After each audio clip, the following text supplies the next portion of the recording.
Queridos irmãos, boa noite a todos. Que a paz do Divino Mestre, a alegria, a serenidade da psicosfera cristã possa estar conosco essa noite e sempre. É com muita alegria que damos prosseguimento a esse ciclo de palestras. Palestras que têm focalizado essas duas forças nas quais estamos necessariamente imersos e que são tão importantes em nossas vidas: o amor e a sexualidade. Já falamos sobre a sua natureza, as relações com as vidas passadas, as influências que nos levam a algumas dificuldades nessas áreas. E hoje nós vamos conversar um pouco a respeito de algumas áreas que têm sempre sido objeto de questionamentos ao longo dos anos em que fizemos esses ciclos de palestras, e algumas das medidas que nós podemos tomar para resolver, solucionar ou suavizar o nosso caminho dentro dessas áreas. O amor, vamos lembrar, não é simplesmente um sentimento na conotação que estamos falando aqui. Nós focalizamos o amor como a própria essência da vida. O objetivo de estarmos encarnados em evolução nesse planeta é desenvolvermos em nós essa irradiação que vem de dentro para fora, que se irradia de nós e que é o progressivo desenvolvimento dessa força interna que nós estamos chamando de amor. É essa irradiação que vai nos conectar com a própria essência divina que existe em tudo e em todos nesse planeta e na própria vida. É uma irradiação que nós aprendemos a desenvolver, que nós desenvolvemos em nós e faz com que nós realizemos o nosso destino, a nossa destinação, que nós desenvolvemos essa essência divina que somos nós todos em potencial e que nos levará a estar imersos nesse mundo de paz e de harmonia, de perfeito equilíbrio, que é o mundo onde essa irradiação se faz de todos os seres, onde essa irradiação é própria de cada um. É isso que o Cristo queria dizer com o anúncio do reino de Deus. É esse reino de Deus que nós desenvolvemos dentro de nós. Essa é a nossa conotação para a questão do amor. A sexualidade é um conjunto de forças, como a gente vem colocando ao longo das nossas palestras. E essas forças são aquelas que existem em nós para o desenvolvimento desse amor, que se manifestam e se desenvolvem desde o relacionamento que nós desenvolvemos através dos instintos, desde o relacionamento das primeiras uniões, e que aos poucos vai se desenvolvendo e adquire a conotação de uma integração de forças dentro de nós. E nessa integração de forças, que são masculinas e femininas, nós nos apresentamos em determinadas formas no planeta. Então, a nossa forma como homem ou como mulher é uma manifestação de forças preponderantes que existem dentro de nós. Essas forças se manifestam através das nossas trocas pelas manifestações corporais, as individualidades que nós assumimos. Então, quando nós nos apresentamos no mundo agora, por exemplo, aqui e agora, como homem ou como mulher, nós somos o somatório de todas as nossas experiências no desenvolvimento do amor através das nossas trocas relacionais, através das formas. Então, o amor em nós se desenvolve pelas trocas. E essas trocas no nível humano são aquelas em que nós expressamos a nossa sexualidade através dos nossos contatos, incluindo o contato sexual íntimo, e essas forças então se desenvolvem dinamicamente pelas trocas. Hoje nós vamos focalizar quais são os principais questionamentos. E esses questionamentos dizem sempre respeito, nas suas nuances, nas dificuldades que nós sentimos nessas trocas, nesses relacionamentos. Basta uma passagem, aqueles de nós que têm lido as passagens da literatura espírita, onde são focalizados os casos que nos trazem exemplificações do que aconteceu com essa ou aquela personalidade, como foram as soluções, quais são os auxílios da espiritualidade, nós sempre observamos que estão implicadas as questões amorosas. Por que isso acontece no nível humano? Porque quando nós chegamos a um nível humano, e não é só o humano, os animais de nível mais desenvolvido, eles também apresentam, mas nós vamos falar só do nível humano. O nível humano é aquele em que as nossas trocas no terreno da sexualidade estão voltadas a uma tarefa do desenvolvimento prático da nossa amorosidade. E isso diz respeito às nossas trocas, não só na troca íntima sexual, mas nas nossas trocas com a família principalmente, quando nós temos o relacionamento entre os familiares, não só o cônjuge, mas os nossos filhos, nas nossas trocas com os nossos amigos e amigas. Em todos esses setores nós estamos trabalhando a nossa amorosidade. E como somos espíritos antigos, que já passaram por muitas vestes corporais, que já vestimos um corpo de homem, um corpo de mulher, que já nos relacionamos de formas diversas com os espíritos que nós atraímos para perto de nós, nós sempre temos aquelas questões ainda não resolvidas, nós temos questões ainda que nós temos que, como foco principal da nossa jornada. Existe, por exemplo, uma possibilidade de que nós tenhamos desenvolvido muitas energias, que são energias próprias do masculino. Eu estou falando de energia, não propriamente do homem. Nós desenvolvemos muitas energias de qualidade masculina, e aí, então, porque possivelmente tivemos muitas encarnações vindo como homem, aí determinamos numa determinada encarnação virmos num corpo feminino. Nesse caso eu não estou falando de um conflito, estou falando de um propósito de aprendizagem. Alguém então vem num corpo feminino porque já teve muitas experiências no corpo masculino e vem experimentar, por exemplo, a maternidade. É um trabalho evolutivo. Nesse caso, não vai se tratar de um profundo conflito com a sua definição sexual na encarnação.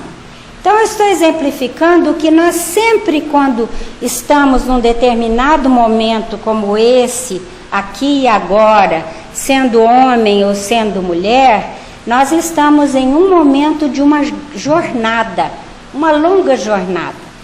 E nessa jornada nós fomos acumulando experiências, nós acumulamos tarefas incompletas, talvez em uma encarnação não conseguimos completar algum propósito de vida, e numa outra encarnação nós bloqueamos as nossas forças da sexualidade, porque as desviamos do seu desenvolvimento harmonioso. Então são muitas possibilidades, e cada um de nós é um mundo, é um universo, um complexo de possibilidades, né, que compõem aquela trajetória que nós fizemos o propósito de cumprir nessa vida. E nós todos aqui viemos com uma programação, e dentro dessa programação existe uma perfeição. Por quê? Nós vamos atrair em todos os nossos momentos, nós vamos atrair exatamente aquelas circunstâncias, aqueles parceiros, aquela conotação emocional interna, aquele incidente que é aquilo que é perfeito para nós. Muitas vezes aquilo que está energeticamente perfeito, em termos de atração, não é aquilo que nós desejaríamos. Não é aquilo que, uma vez vestindo as nossas vestes, nós, da encarnação, nós quereríamos para nós em determinado momento. E aí estão, então, os indícios da nossa tarefa. Então vamos conversar um pouquinho e depois dar um exemplo para situarmos isso que eu estou falando. Nesse momento da nossa trajetória de encarnados, todos nós nascemos ainda com tarefas a realizar.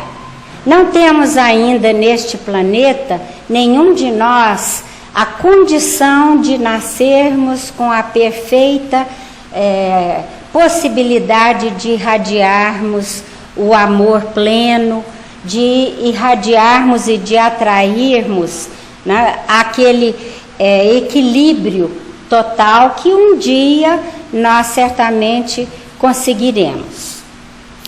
Então, nesse ponto da trajetória, todos nós nascemos, é uma característica nossa, de humanos, nascer com algumas necessidades.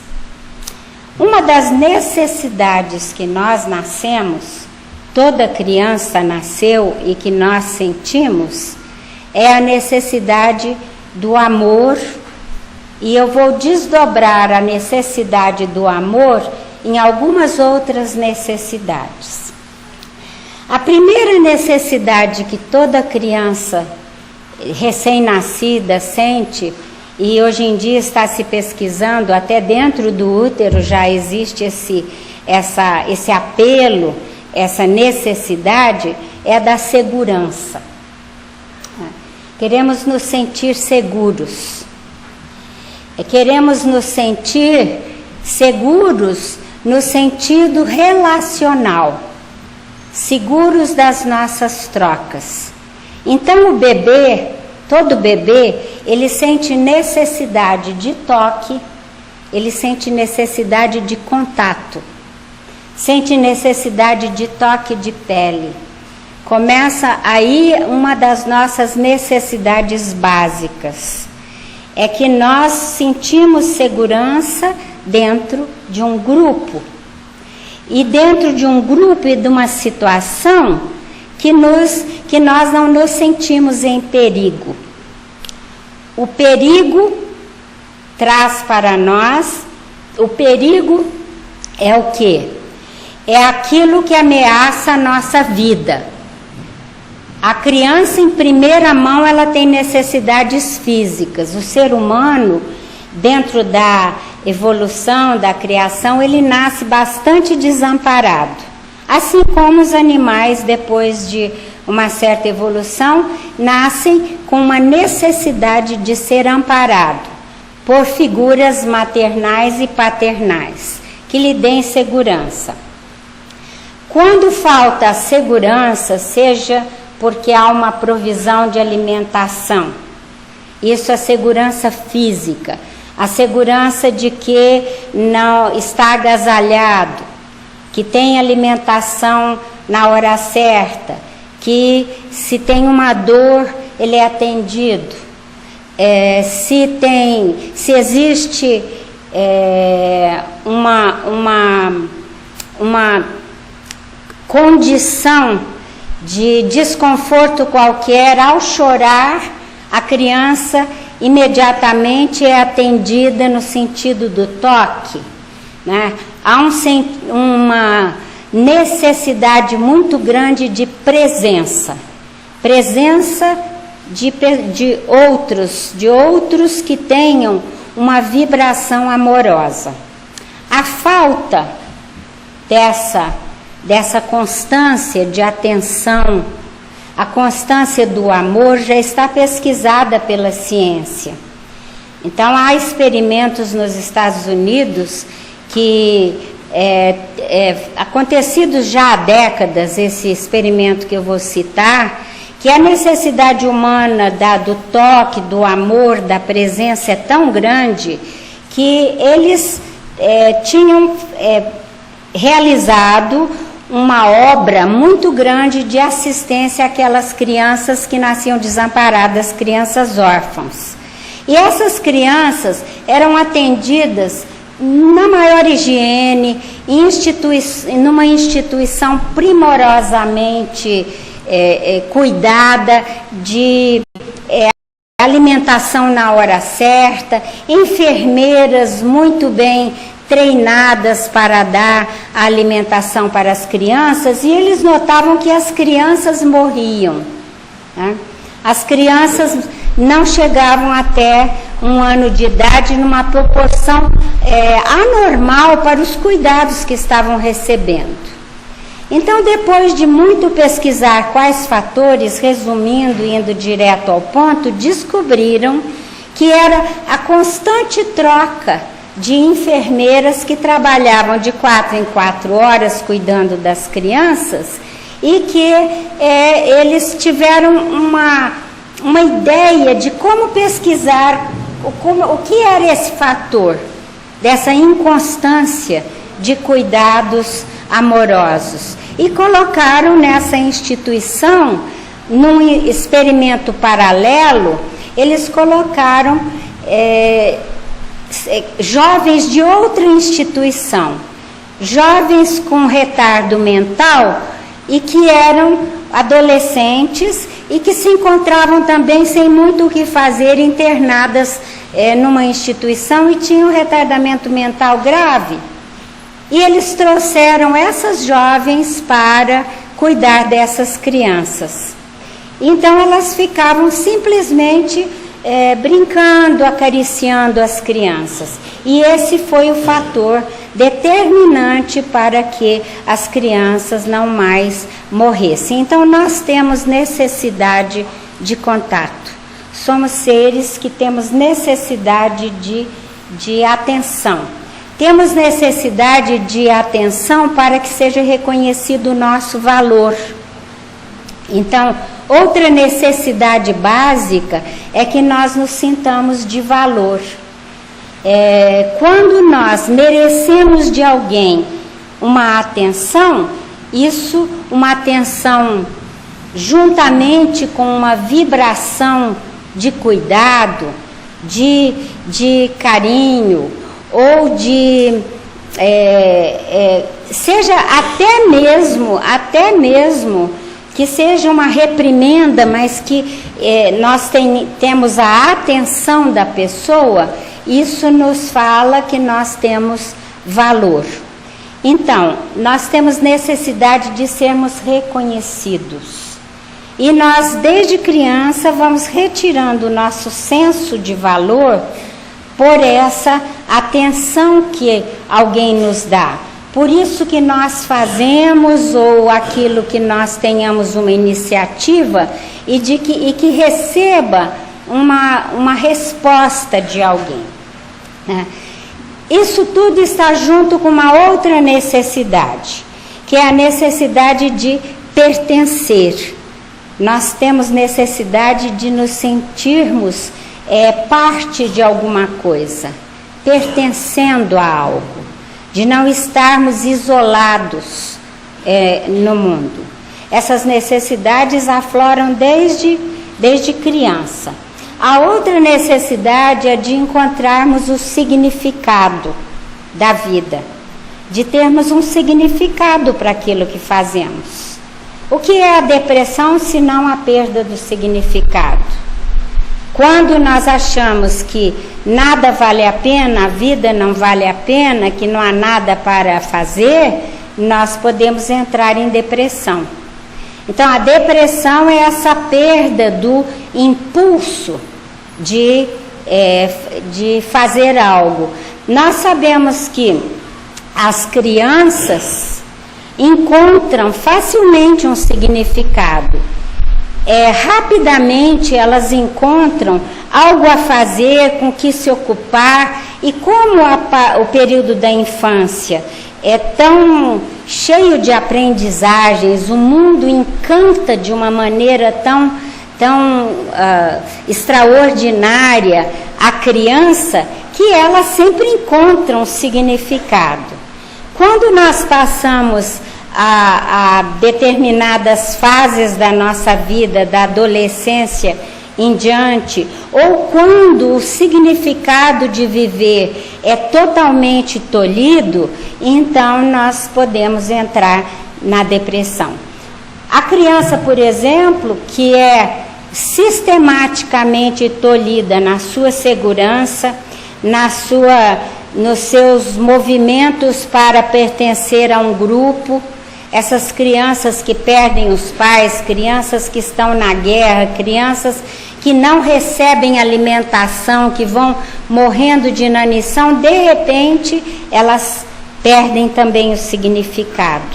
Então é a hora que a criança se entrega, e nós vemos que isso é uma causa da morte mais do que qualquer outro fator.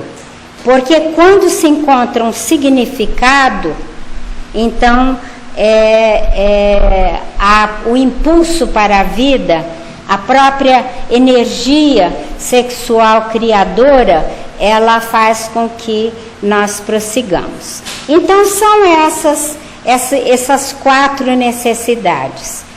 Cada uma dessas necessidades, quando ela não é aceita, né, ou quando ela não é satisfeita, melhor dizendo, ela traz um conflito interno, uma desarmonia interna.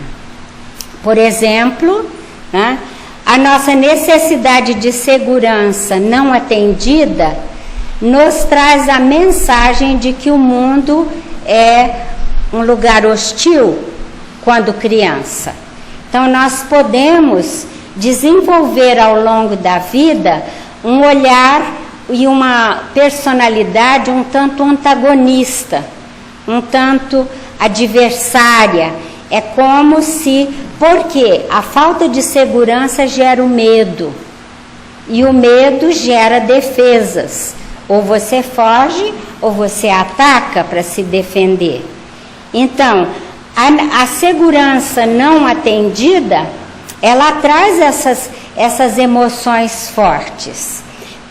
Quando nós já estamos na fase mais adulta, por exemplo, e nós somos uma pessoa que desenvolveu inseguranças, né? Está sempre sentindo que existe algo que está nos ameaçando, ou porque trazemos esses sentimentos já do nosso passado de outras vidas, ou porque tivemos algum momento de abandono na nossa infância, ou de uma adversidade qualquer que nos trouxe muito medo. O que acontece? nós podemos, nos nossos relacionamentos, ficar muito inseguro. Então, uma das causas da personalidade muito ciumenta é exatamente a insegurança. Ela é aliada a aquele que não teve os cuidados, ou que não tem os cuidados, não se provê desses cuidados internos e é inseguro, pode também ser uma pessoa que não acha que merece ser amada, se sente de pouco valor. Ao se sentir de pouco valor, então o medo e o sentimento de menos-valia, de pouco valor, leva a reagir com muito ciúme, porque o ciúme é o medo de que alguma coisa nos seja retirada. O ciúme é aquele sentimento, por exemplo, o ciúme do cônjuge, né? Aquele ciúme que faz sempre estar pensando ideias que vão criando clichês mentais, formas de pensamento de que a outra pessoa se atrasou um pouco ou está se alegrando com outras companhias, então já vai nos trocar. Isso na base está o sentimento de que eu não sou tão valoroso que essa pessoa me ama, apesar ou porque, mesmo que eu não seja tão bonita quanto a outra pessoa, ou tão instruído ou tão inteligente.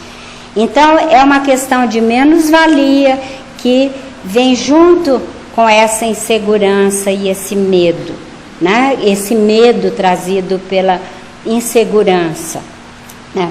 Ou a pessoa que não encontra significado, um significado profundo para a sua vida, pode ter momentos em que aquilo que ela se apegava como significado lhe seja retirado, por exemplo, um cargo, uma posição, uma outra pessoa na sua vida, e então ela entra em depressão profunda, porque a não criação de um significado interno leva a gente a focalizar no externo para nos dar significado. Então a gente põe o nosso significado, por exemplo, no relacionamento com a outra pessoa. Se esse relacionamento acaba, nós perdemos o significado da vida. Então, essa relação, pode haver muito amor aí da nossa parte para com essa pessoa, mas o sentimento de perda de significado da vida quando o outro se vai, que nos leva a tentar prendê-lo de toda forma, muitas vezes é porque nós estamos alheios a um significado profundo para nós mesmos. Nós estamos jogando o valor da vida, o significado da vida na outra pessoa e não na nossa consciência profunda. Então, quando há o desequilíbrio dessas necessidades, há a possibilidade de que se encontre um certo vazio, né? Que se faça dependência do outro e que nós podemos então entrar em conflito, né? Então eu vou pegar um caso para a gente verificar esses elementos que eu falei até agora. Eu estou pensando numa pessoa que eu vou chamar de Ana Lúcia, não é o nome verdadeiro dela. É um caso verdadeiro, né? E que nós acompanhamos a evolução desse caso. Ana Lúcia, quando nós iniciamos aqui o nosso relato sobre a vida dela, estava por volta de 40 e poucos anos, né?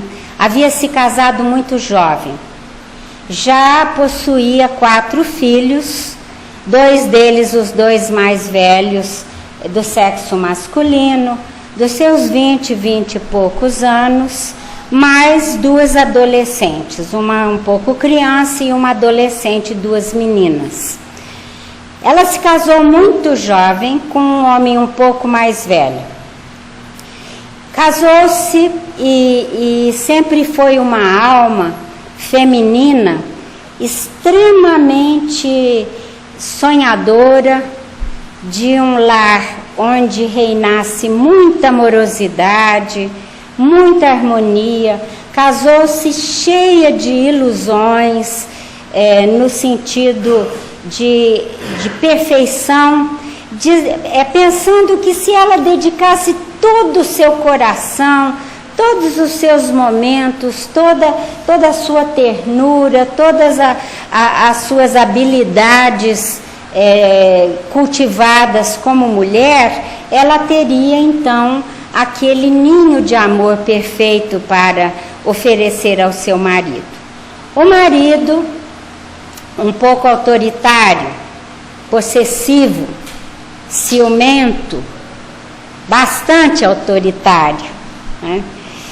E ela foi vivendo, e ele não era de muita conversa, nem de muita comunicação, e ela cumpria as suas obrigações, dedicou-se tremendamente aos seus filhos, e 4 filhos, um após o outro, a ocupou bastante durante esses 20 e poucos anos, né? Ela ficou muito ocupada, né? A questão do crescimento dos meninos, o marido envolvido com seus negócios e ela dentro de casa.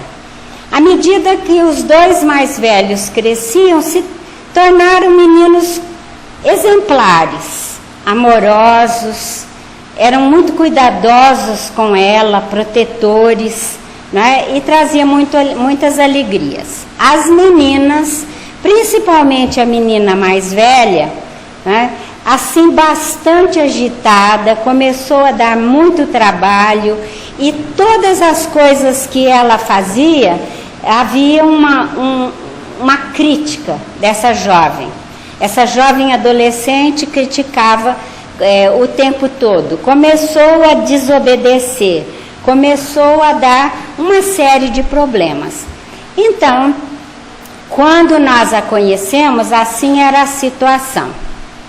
E a situação emocional, então, de Ana Lúcia, era de um vazio dentro do peito dela. Ela sentia uma grande desilusão, uma ânsia de amor.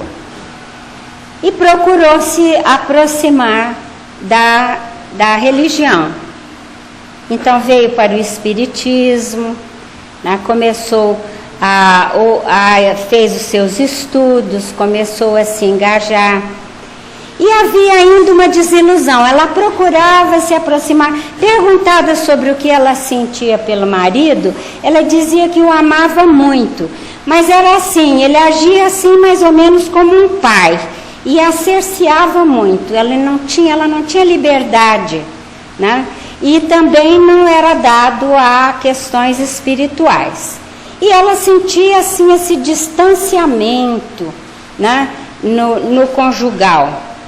E sentia uma grande desilusão.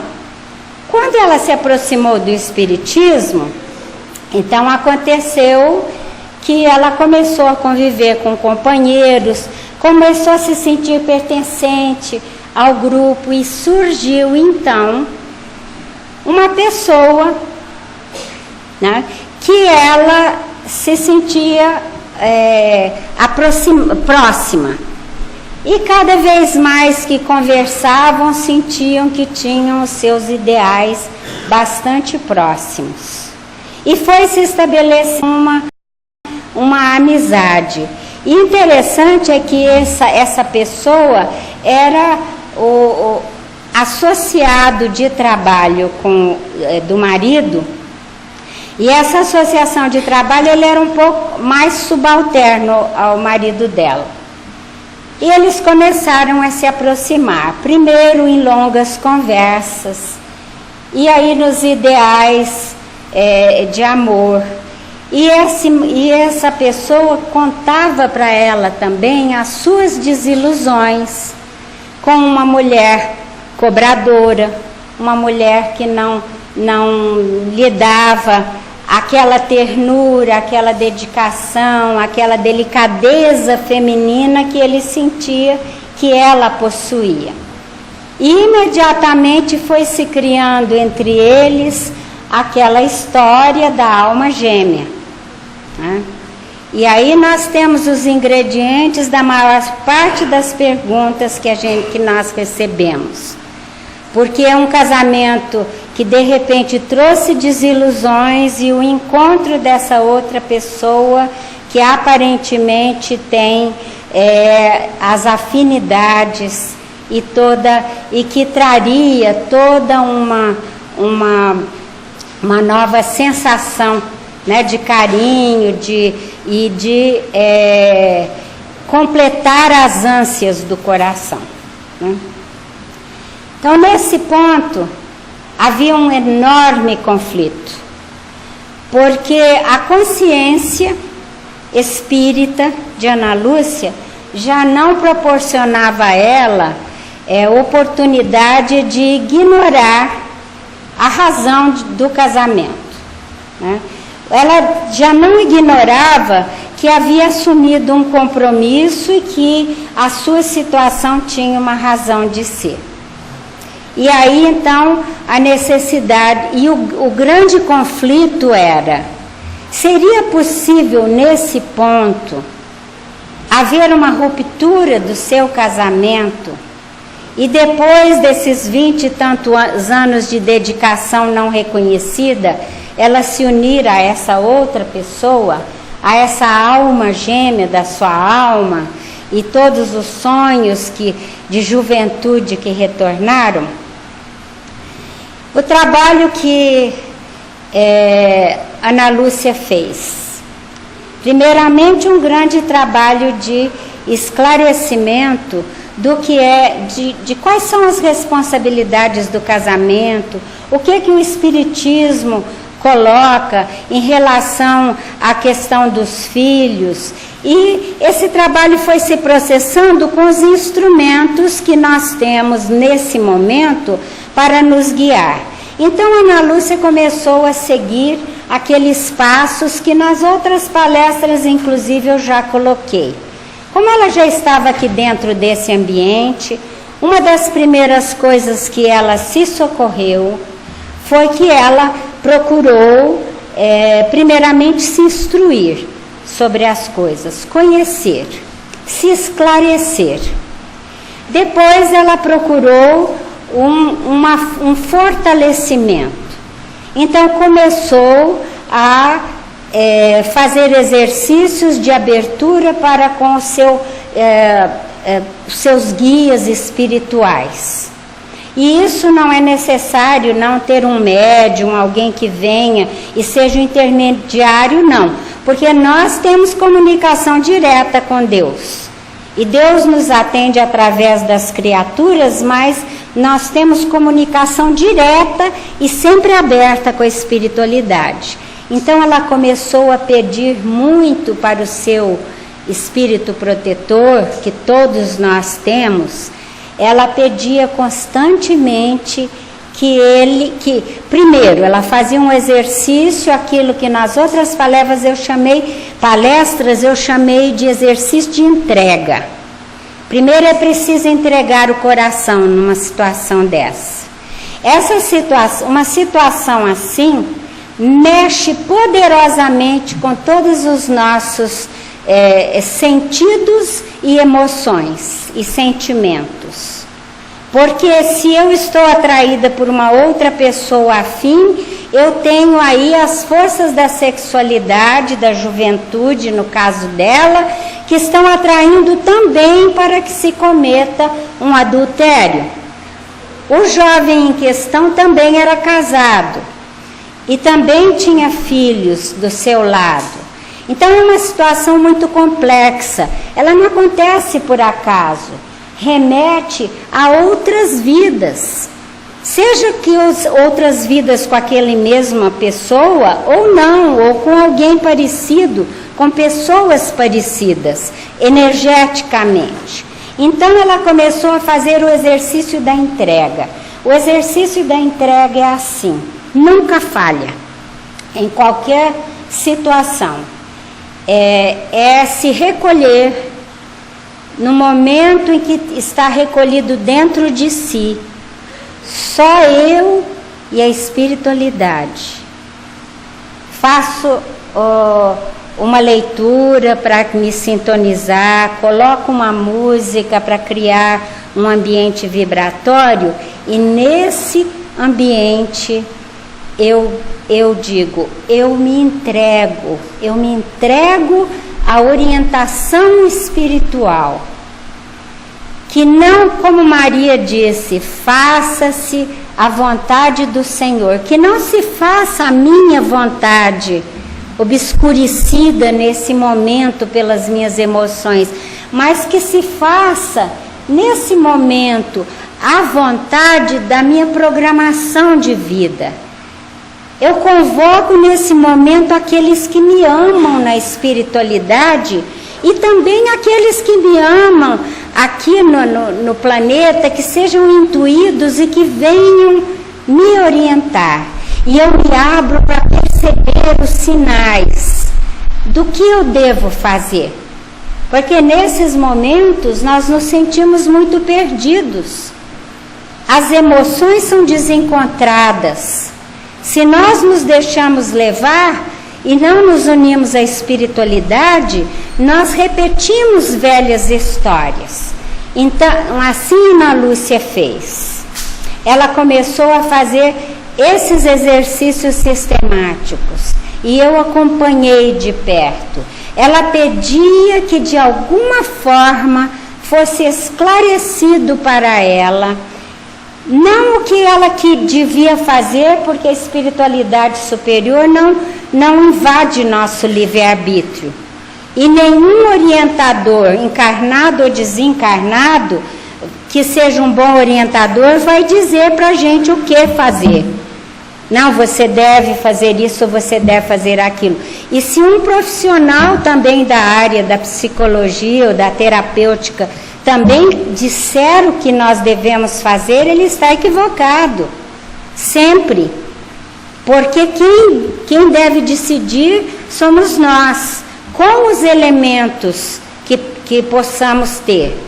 Então, à medida que Ana Lúcia foi se trabalhando, através da frequência em ambientes apropriados, procurou ocupar sua mente com assuntos que fossem elevados, procurou não se deixar ficar ociosa. Então ocupou todo o seu tempo livre de dona de casa, que não trabalhava fora, para poder se ocupar. Então foi fazer um trabalho de fraternidade voluntária. Começou a se engajar numa outra psicosfera. Usou a sua vontade para não se expor às tentações enquanto não soubesse o que fazer. É parte do Pai Nosso, não nos deixeis cair em tentações. Então ela pedia, eu não posso me aproximar muito, que se eu continuar, eu vou deslizar para algo que depois eu vou me sentir culpada. Então, a minha consciência, né, não vai me dar tréguas. E nesse tempo todo, é claro, é um tempo muito sofrido, as emoções são muito desencontradas. E então, no bojo de todas essas providências que ela foi tomando, surgiu então uma revelação a respeito do passado. Nesse caso que eu estou trazendo porque teve uma revelação explícita. Nem sempre acontece, às vezes acontece a revelação pela certeza íntima, no mais das vezes. Nesse caso foi revelado o passado. E eu vou contar para vocês o passado da Ana Lúcia, porque o passado de outra vida, porque é sempre perfeito. Nós somos colocados em situações que são perfeitas. Então ela havia vivido com esse mesmo marido na condição de filha dele em uma existência, em algum tempo atrás, em que ele era um grande senhor, tipo senhor feudal, e ela era a filha querida do castelo. E havia todos esses princípios a serem seguidos pela mulher daqueles tempos, os princípios de honra, de desonra e tudo mais, porque ele era o senhor do castelo. E ela, ele era uma pessoa muito autoritária naquela vida, estava repetindo o seu autoritarismo nessa vida. Como senhor do castelo, né, ele tinha poder de vida e morte sobre todos que ali se encontravam. E ela então era casada, tinha 2 irmãos, que nessa vida eram os seus 2 filhos mais velhos. Ela possuía 2 irmãos que a queriam muito, e ela era caçula naquela encarnação. E ela se apaixona por um trabalhador, um vassalo do pai dela. E eles se apaixonam loucamente e decidem fugir. E fogem. Fogem, e esse ato trouxe toda a desonra para o castelo. E ao fazer isso, então o pai manda persegui-la, né? Manda perseguir, e com livre decisão dos perseguidores de fazer o que necessitassem quando a encontrassem. Então ela foge, e com muito medo, muito desesperada, né? E ao fugir com o rapaz, né? Com o vassalo que ela se apaixonou, eles fogem juntos. Ao fugir, ela abandona 2 filhas no castelo, né? Que são as 2 filhas que ela recebeu nessa encarnação como filhas dela, e que ela abandonou. Adicionando a vocês que a mãe dela morreu quando ela era criança, e na mesma idade que ela abandonou a filha mais velha. Ela perdeu a sua mãe nessa encarnação e ficou também sem mãe. Quando ela foge, né, e os soldados do duque vão persegui-la com poder de vida ou morte, né? Então há aquele desespero, aquele medo, e muitos dos sentimentos, inclusive que ela sentia a respeito agora, projetados no seu marido, e eles a capturam e matam o rapaz. O rapaz que era esse que ela encontrava nessa vida, tá? E que a história dele é uma outra do que ele estava passando, mas é tudo ligado. O que acontece quando ela retorna? Ela retorna então e fica prisioneira nesse castelo, e acaba abandonando também as filhas e se sentindo, não se interessando mais por nada, e teve e toda a família então daquela época foi desmembrada e teve a infelicidade total entrando dentro de sua casa. Ao sentir toda essa história passada, ela verificou que em todos os pontos dos sentimentos estava sendo encenado novamente tudo aquilo que havia acontecido no passado. E assim é na nossa vida, meus irmãos. Quando nós temos situações que nos afetam profundamente e que estão nos trazendo muita dificuldade, e que é muito difícil decidir e os sentimentos são desencontrados, nós estamos, com certeza, revivendo cenas, atos antigos.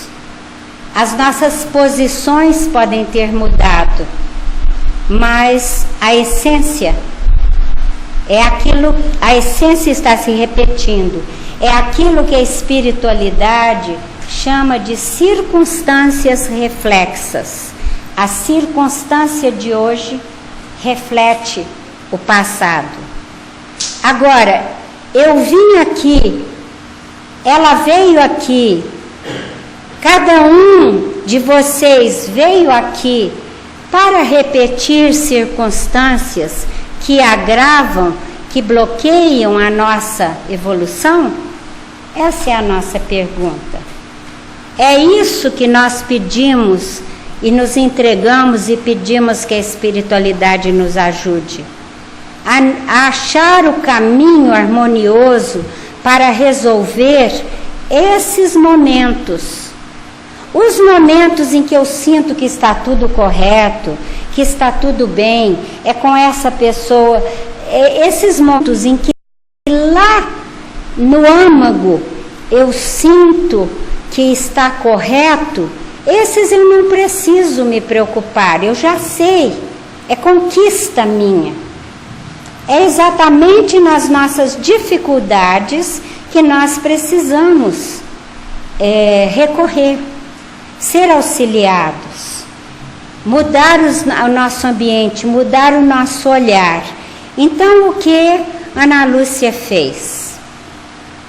Ela começou, primeiro ela levou, né, uma conversa fraterna, profundamente amorosa, com esse companheiro que também se sentia atraído.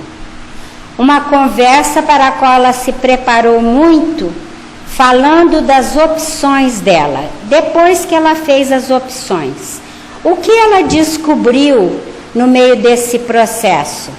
E que todos nós podemos descobrir. Qual o significado maior da vida dela? Qual era o significado? Para que ela veio nessa encarnação?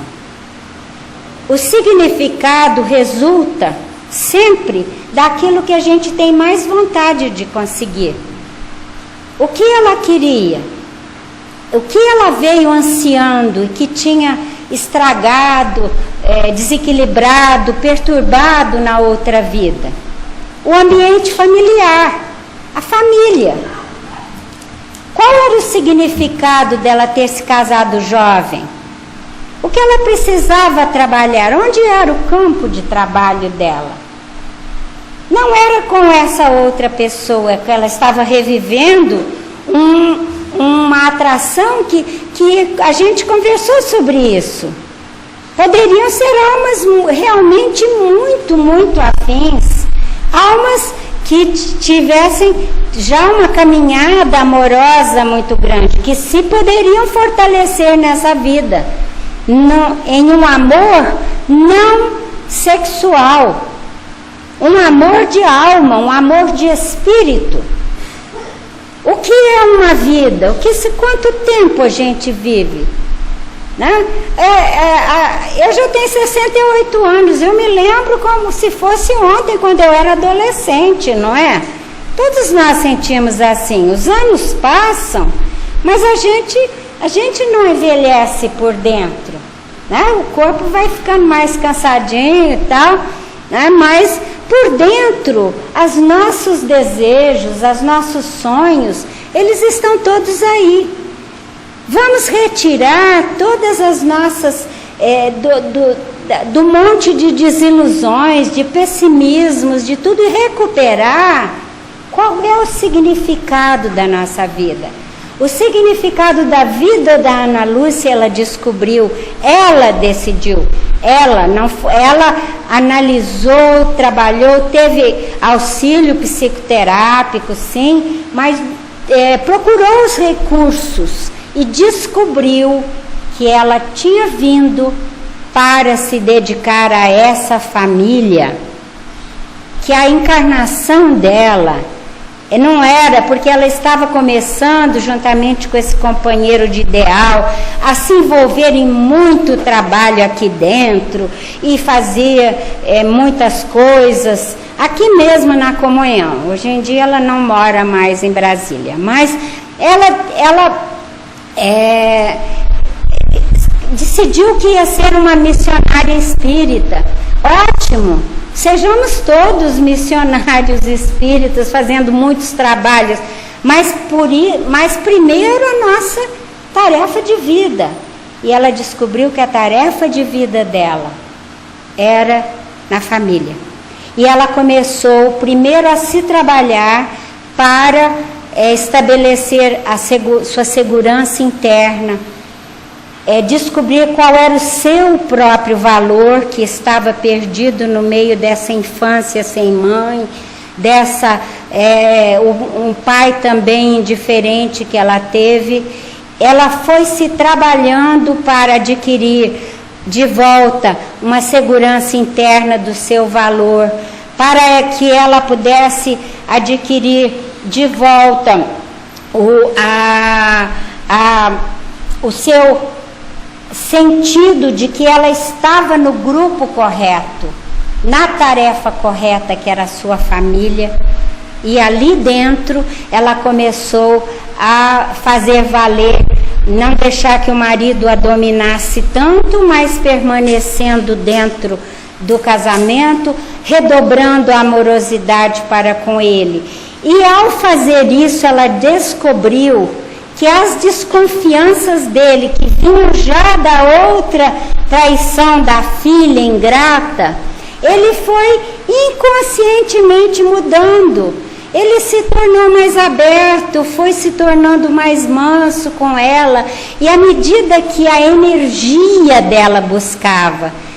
Porque, meus irmãos, a vida não ocorre nas aparências, ocorre na profundidade do que pensamos e sentimos. Então, quando ela mudou a visão e o pensamento, mudou a desilusão dela de eu tenho esse marido, não é bem o que eu queria, ele não está me dando o que eu quero, e focalizou nele a sua afetividade, a insegurança dele e a agressividade que vinha do medo de perdê-la, que era inconsciente, essa também foi se amenizando. Então é uma questão de ressonância. Eu mudo quem eu sou, eu mudo meu pensamento, mudo meu sentimento. O outro que está afinizado comigo numa programação vai mudando. Nesse caso mudou. Há casos que pode não mudar, mas aí é a individualidade de cada um. Mas quando ela aceitou que ele fosse que ele estivesse como ele estava no mundo, e ela mudou a si mesma, as coisas foram mudando. E é possível, e aí o coração dela foi se pacificando. O amor, quando é verdadeiro, ele não morre. Então, se o amor dela por esse companheiro de jornada é um amor de muitas décadas, ele se traduz em desejar a felicidade e o equilíbrio do outro, e que o outro cumpra a sua tarefa. E mais tarde, então, poderão se encontrar numa outra realidade. Mas a questão é qual a tarefa deste momento. E eu quero acabar com um final feliz. Por isso eu trouxe essa história, depois de todo o trabalho de transformação, de todas as lágrimas, de todo o amparo que ela precisou procurar, porque é uma jornada desafiadora. Ela se conservou dentro dos seus objetivos e foi recuperando cada vez mais a sua felicidade. E hoje em dia, os dois filhos dela mais velhos, que vieram como um suporte, né? Eram os irmãos queridos da outra vida, vieram para dar suporte a ela, já lhe deram 2 netinhos. E os netinhos são a alegria da vida dela, que é a avó, agora com 50, tem perto de 50 anos, 50 por aí, né? Muito jovem ainda, e ela se sente plenamente realizada nesse momento.